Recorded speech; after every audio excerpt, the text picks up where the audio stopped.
Alors, bonsoir, salut. Bon, écoutez, pour suivre la vidéo en langue française sur mes semis et bouturages que j'avais fait avec vous ou j'avais fait sans vous, c'est du début de la vidéo jusqu'à la 10e minute environ pour la langue française. مرحبا اللي بده يتابع كيف التطورات تبع البذر اللي زرعتهم والبوتوراج اللي عملتهم معكم، يتابع باللغة العربية، يتابع الفيديو من دقيقة 10 تقريبا للآخر. Voilà les boutures que j'avais fait. On a fait ça, non, on n'a pas tout fait ensemble, on a fait une partie et l'autre. Bon. Je vais vous dire qu'est-ce que ça me donnait là. Bon, là on a le Césalpinia, le petit flamboyant. C'est un petit flamboyant. Bon là, il commence à démarrer. Au fait, je l'ai planté il y a 1 an. C'était au printemps passé, dans un petit pot comme ça. Et quand il a démarré, je l'ai mis dans un pot comme ça. Et là, il y a 3 semaines, je l'ai installé ici. Parce que j'ai agrandi le pot, je veux qu'il grandisse. C'est une couleur orange. C'est celle qu'on a de Côte d'Ivoire. C'est mon père qui m'a ramené les graines.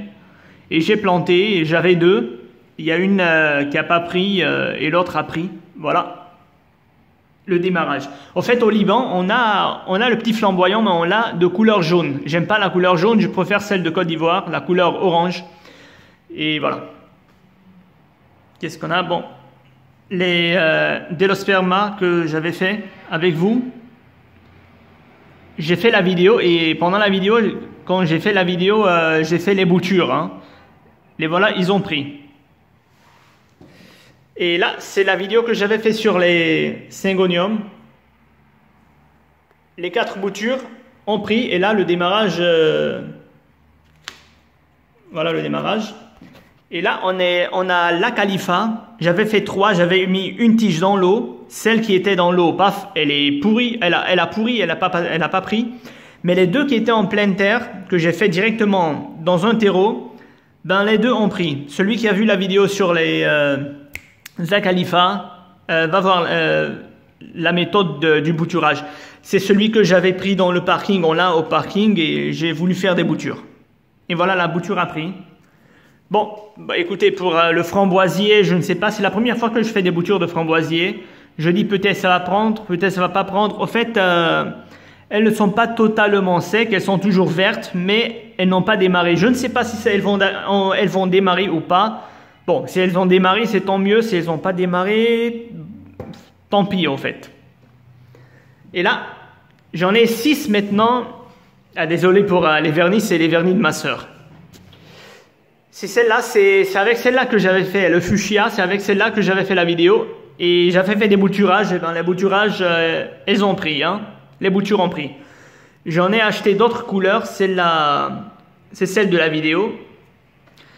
J'ai d'autres couleurs, j'en ai 6 et j'ai fait des boutures aussi pour multiplier la plante.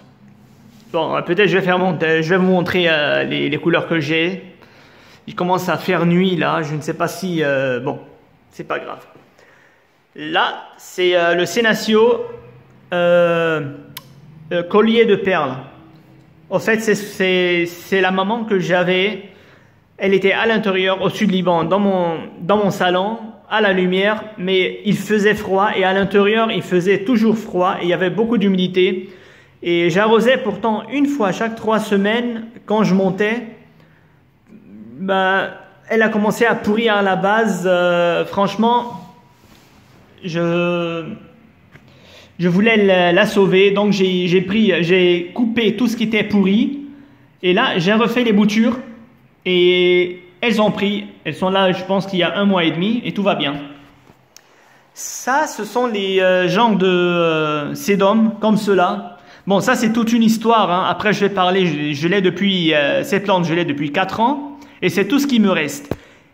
Et c'est à cause d'une erreur que je vais faire une vidéo sur le sédum. Après, j'ai plusieurs sédums. Je vais faire une vidéo et je vais parler de celui-là, qu'est-ce qui s'est passé avec ça, avec le sédum, pour ne pas faire l'erreur, hein.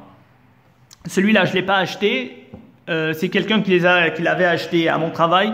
Et il y avait quelques tiges cassées que j'ai remis ici il y a 1 mois. Et ben voilà, tout a pris. Hein. C'est la même chose que celui-là. ce sont ces deux petits morceaux de cactus que j'ai eu dans un pot. J'ai acheté une plante et ils étaient couchés dans un pot là, ça il y a une semaine. Bon, je l'ai mis un peu ici à l'humidité, tout simplement parce que je vais les mettre en pleine terre dans un pot quand je vais aller au sud Liban ce samedi, je pense. Donc après-demain. Là, c'est un bébé joubarbe. Je ne l'ai pas acheté. Il a grandi il a 2 fois la taille maintenant. Quand je l'ai mis ici, il avait la moitié de celui-là. Il était un tout petit. Bon, ce qui s'est passé avec celui-là, le joubarbe, j'étais dans un supermarché, ils avaient installé des joubarbes qui avaient fait des petits bébés, des petites pousses, quoi, des petits bébés. J'ai pris juste pour regarder le prix, et paf, il tombe dans ma main. Il dit, je veux aller chez toi, papa. J'ai dit, bon, ben, tu viens chez moi, papa, mon fils. Je l'ai installé là, et voilà. Et ça, ce sont les caramboliers. J'en ai fait 3, il y a une qui est morte, et il y a 2, ce sont des graines de caramboliers que j'avais fait, ils ont 1 an, je les ai fait en même temps avec le petit flamboyant. Et là, avec aussi le papayer, là. Les voilà. Au fait, je ne vais pas les garder pour moi, je vais les offrir à quelqu'un parce que avant de faire les graines, je cherchais du carambolier au Liban, je n'avais pas trouvé. J'ai fait des graines et quand les graines ont germé, paf, je tombe sur internet sur un pépiniériste au Liban qui avait des caramboliers. C'est rare de trouver ça au Liban, c'est pas une plante qu'on plante au Liban. Et là, paf, j'ai téléphoné et j'ai commandé mon carambolier et là, il est au sud Liban. Au fait, il a passé l'hiver sans problème. Après, je vais faire une vidéo sur le carambolier. Mais là, je les avais bien sûr comme le petit flamboyant. Ils étaient dans un petit pot et après, je les ai mis ici. Et là, il y a le démarrage là. Voilà. Bon, pour le papayer. Attends, je vais changer un peu la... Pour le papayer, on voit pas là. Je vais mettre ça à terre. Voilà. Et je vais placer le papayer devant. Comme le carambolier et comme le petit flamboyant, j'ai pris des graines. C'est de la papaye solo, de la variété papaye solo que j'ai acheté il y a 1 an. Je les ai fait au printemps. C'était sur le marché. Donc j'ai pris des graines. Bien sûr, j'ai semé dans un petit pot comme ça, dans un petit pot.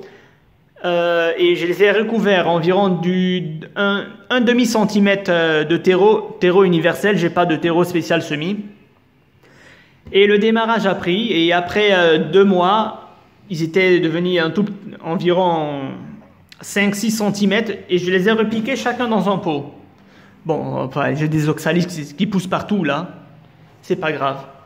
Pourquoi celui-là? Pourquoi ils ont perdu leurs feuilles? C'est normal parce qu'ils ne supportent pas. Le papayer ne va pas supporter le froid, donc ils ont perdu leurs feuilles.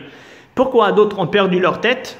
Pourtant, tout va bien, il y a le démarrage, il y a plein de démarrages partout, ça va reprendre. Et pourquoi celui-là, il n'a pas perdu? Il avait plus de feuilles, hein, mais il n'a pas perdu la tête comme les autres. Tout simplement parce que... Bon, celui, il est trop petit. Si on regarde la taille, je vais faire la caméra comme ça. Tout simplement, le plus vigoureux, le plus grand, c'est celui-là. Donc, il était plus fort, plus résistant, alors il n'a pas gelé à la tête, il n'a pas perdu la tête. Mais ça, c'est pas grave. Je vais tout couper, je vais couper et je vais laisser démarrer la plante par le bas. Et là, dans 2 ou 3 semaines, ils vont être plantés au sud Liban en pleine terre. Je ne vais pas faire de vidéo maintenant, je vais faire d'abord l'expérience avec les papayers au sud Liban. Si ça va passer l'hiver ou pas, et ce que ça va me donner avant de faire la vidéo. Moi, je ne fais pas de vidéo tant que j'ai pas eu une expérience avec une plante. C'était juste pour montrer un peu mes expériences. Le carambolier, ça va pousser facilement en grains, en semis. Ben voilà, le petit flamboyant aussi. Voilà, bon. Pour le framboisier, franchement, je ne sais pas. Je vais attendre encore, disons 1 mois. S'ils ne vont pas démarrer, je vais retirer. Et si c'est pourri à la base, je ne sais pas, je ne sais pas. Si ça a démarré, ça a démarré. Si ça n'a pas démarré, tant pis. Voilà. Voilà, celle-là, c'est celle de la vidéo, là. On l'a déjà vu 1000 fois. J'ai celle-là, rose clair et violet clair. Très jolie couleur. Elle est vraiment très belle.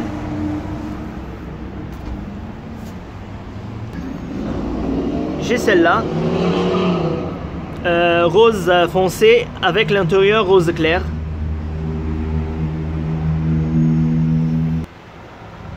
Il y a celui-là, rose fuchsia et un violet foncé. Voilà. Il y a celui-là, rose clair avec du blanc. Et j'ai celui-là à fleurs double. Elle a 2 fois la taille des autres parce que c'est une autre variété, blanche et violette. Vous avez vu? Voilà. Bon, là c'est les pénicilliums que j'avais plantés, les graminées. Le démarrage a commencé, ils viennent de germer. Le reste ça va prendre plus tard. Bon, désolé pour le son, je suis au balcon et sur l'autoroute. Bon, les thym ils sont bien partis, les tomates et autres. Voilà.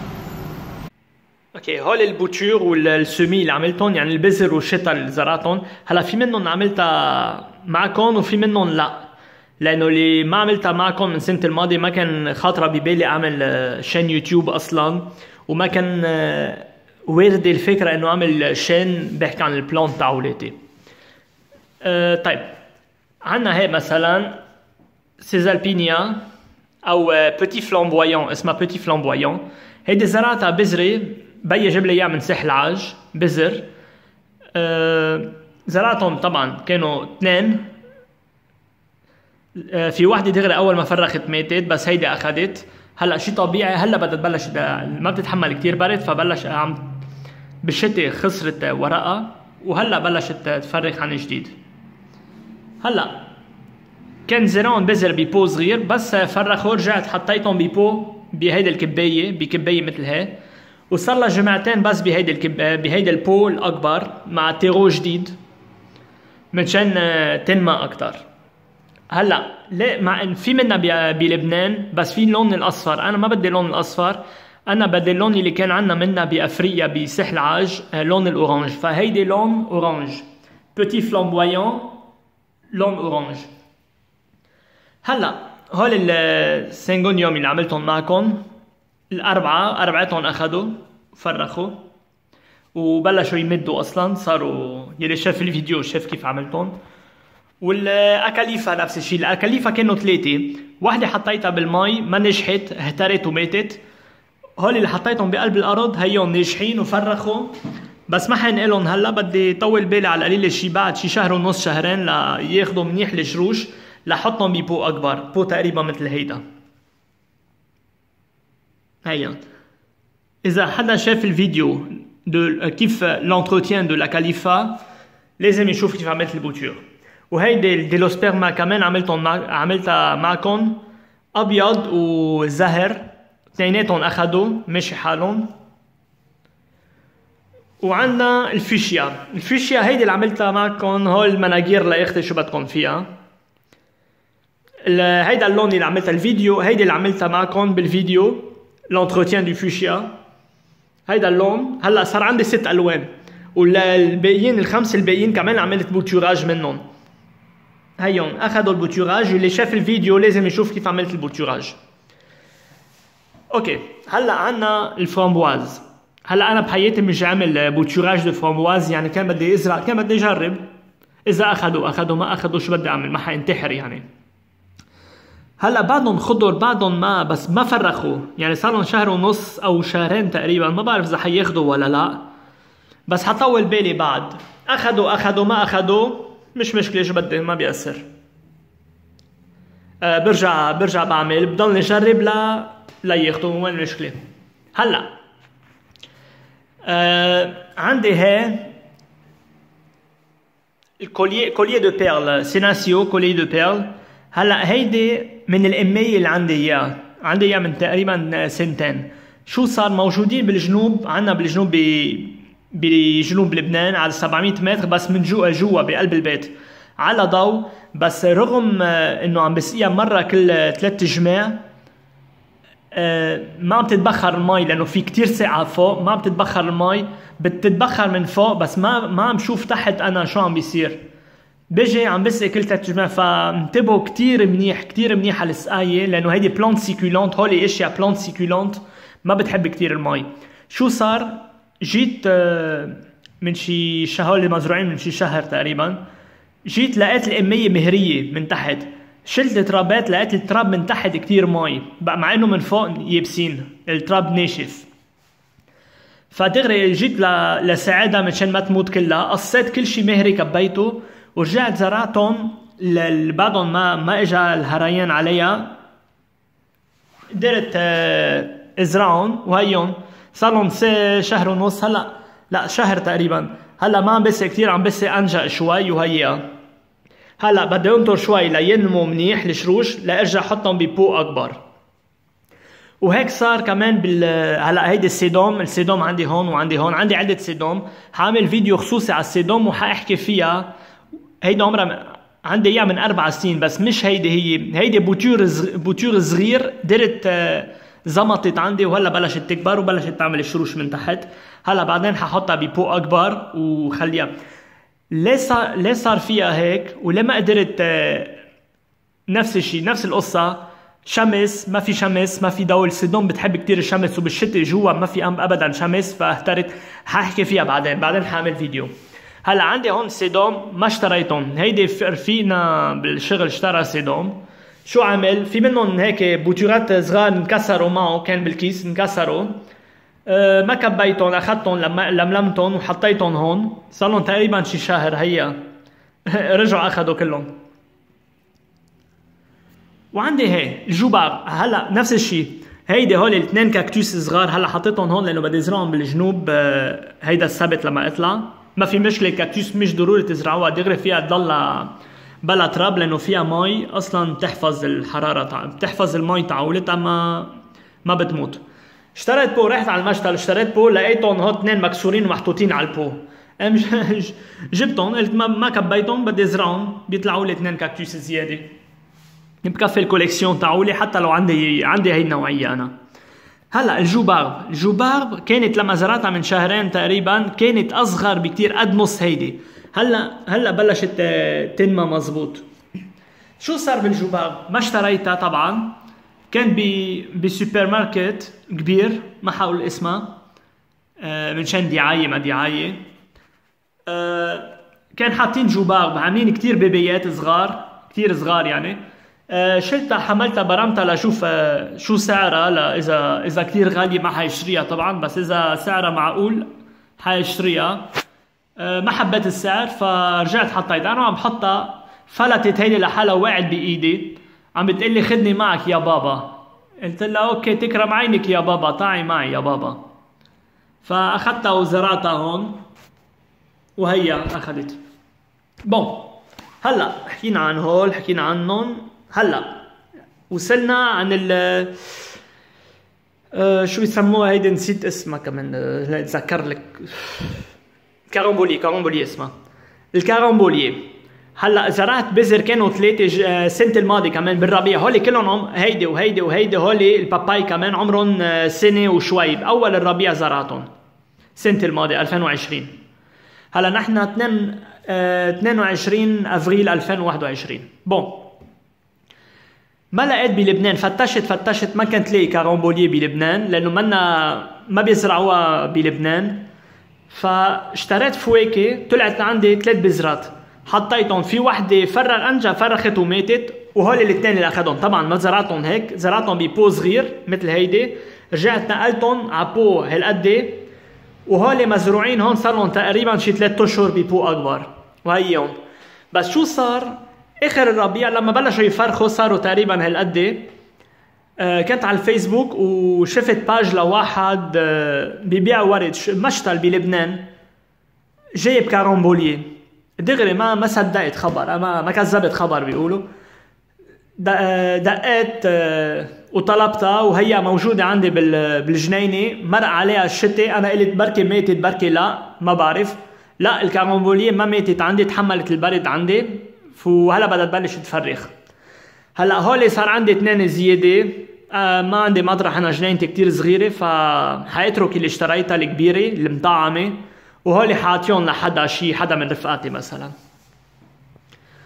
هلا البابايا، لحظة ما حنقدر، خليني احط الفوشيا على الارض. اوكي الباباي، هلا عندي اوكساليس بيطلعوا لي الاوكساليس وين ما كان، مش مشكلة. الباباي هيدي فاريتي باباي سولو، هيدي احسن نوعية باباي. الباباي سولو اطيب نوعية، بتجي باباي صغيرة ولونها من جوا اورانج كتير غامق على احمر. جبت اشتريتها سنة الماضي بالربيع من عن الخضرجي. هيون البذرات، زرعت البذرات ببو مثل هيدا، ببو صغير، وحطيت بس نص سنتي تراب. المفروض بس بدكم تزرعوا بذر لازم تجيبوا تيرو سبيسيال سمي، يعني تيرو خصوصي للبذر. انا ما لقيت فاستعملت تيرو يونيفرسال. تيرو يونيفرسال بيمشي على الكل، وهيدي النتيجة. هيدي دليل انه التيرو يونيفرسال ما بيأثر ابدا. طيب يلي صار، زرعتهم، غطيتهم نص سنتي بالارض، و نص سنتي بالارض مزبوط، وضليت يعني طبعا بس بدكم تعملوا شتل او بذر دايما تتاكدوا انه الارض ما تنشف، لانه ما بيسوى لما بتبلش تفرغ الشروش الصغار ما حتتحمل العطش، فلازم نضل الارض رطبه. لما بقول رطبه مش يعني غرقانه بالمي، شوي رطبه بس مش يابسه على الاخر. هلا شو صار، الباباي ما بتتحمل برد، فبالشتاء انا تاركهم كل السنه ببيروت، بس هلا بعد جمعتين او 3 بدي احطهم بالجنوب وبدي راقبهم، واذا مشي حالهم ساعتها بعمل فيديو عن الباباي. انا ما بعمل فيديو الا لما يكون عندي تجربه مع النبته، اذا ما عندي تجربه مع النبته ما بعمل فيديو عنها. فما حاحكي عن الباباي، بدي احكي بس عن الشتل تاعو. هلا الباباي لما كنا بساحل العاج كان عندنا كتير باباي نحن نزرعهم، يعني بساحل العاج بسنه ما بتكون هيك، بتكون ديجا بلشت تعطي ورد، بس لانه هون في شتاء وفي برد فالنمو بيبطأ. هلا هول عمرهم سنه، بس شو صار، لانه الباباي ما بتحب الشتاء فما بتحب البرد، خسروا الورق تاعولها، تسقط الورق. هيدي هلا بلشت تفرغ، بس اذا بنشوف هون ما يبست من فوق، مع انه هولي اقوى، يلي يبسين بس من فوق بس هيك، هولي اقوى كانوا، بس مش مشكله، ما حتموت لانه هي بلشت تفرغ. هولي كله تيجي جديد. هلا طبعا ما حنتركهم كلهم، حاترك اقوى وحده وقص الباقيين واترك الفند تكبر. اذا بنشوف الباقيين في منهم كتير انأذوا، هيدا شيء طبيعي، هيدا من البرد، بس مش ميته. هي عم تفرغ كمان، شفتوا؟ اوكي هلا لا في منهم يبسوا كتير، لا منهم شوي، ولا منهم لا. اذا بدي بعد الكاميرا بنشوف يلي يبسوا كتير هولي اضعف شيء، اصغر شيء واضعف شيء، فما تحملوا البرد وما تحملوا السقعه لانهم ضعاف. يلي كانوا اكبر شوي تحملوا بس خسروا شوي من الراس. واذا بنشوف هيدي اللي ما صار لها شيء ابدا هي الاكبر وحده فيهم، يعني اقوى وحده واكبر وحده تحملت اكثر، كانت اقوى لتتحمل البرد. فهلا منشان اعمل فيديو عن الباباي بدي انطر على ليله لحطها بالارض لشوف كيف بدها تتاقلم مع ارض الجنوب وكيف مع الارض الكلسيه طبعا، واذا حتتحمل برد واذا ما حتتحمل برد لبعدين ارجع اعمل فيديو. اوكي هذا كان كل شيء عن البوتشور والسمي تاعولي. هلا حاعمل فيديو صغير، هلا برجع بعمل مونتاج لانه هلا بالليل ما فيكم تشوفوا الالوان، بدي فرجيكم عن الالوان اللي جبتها تبع الفوشيا. اوكي هيدي اللي عملت فيها الفيديو هي، وعندي هيدا اللون زهر فاتح وموف فاتح،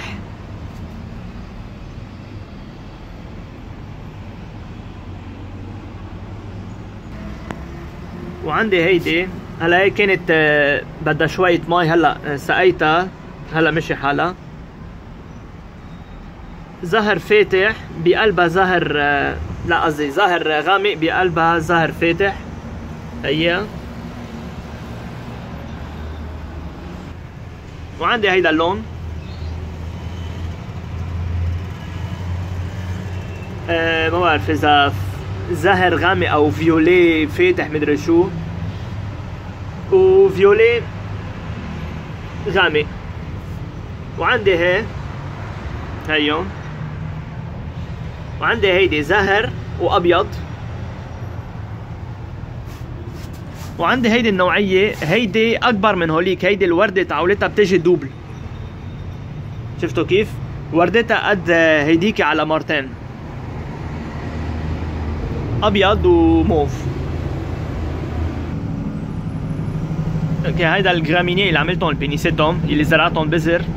هلا الباقيين بعد ما فرخوا، بس هول بلشوا يفرخوا. حطول بالي شوي عليهم ليرجعوا يفرخوا. الهليكوبتر عم يطير على فوق راسي.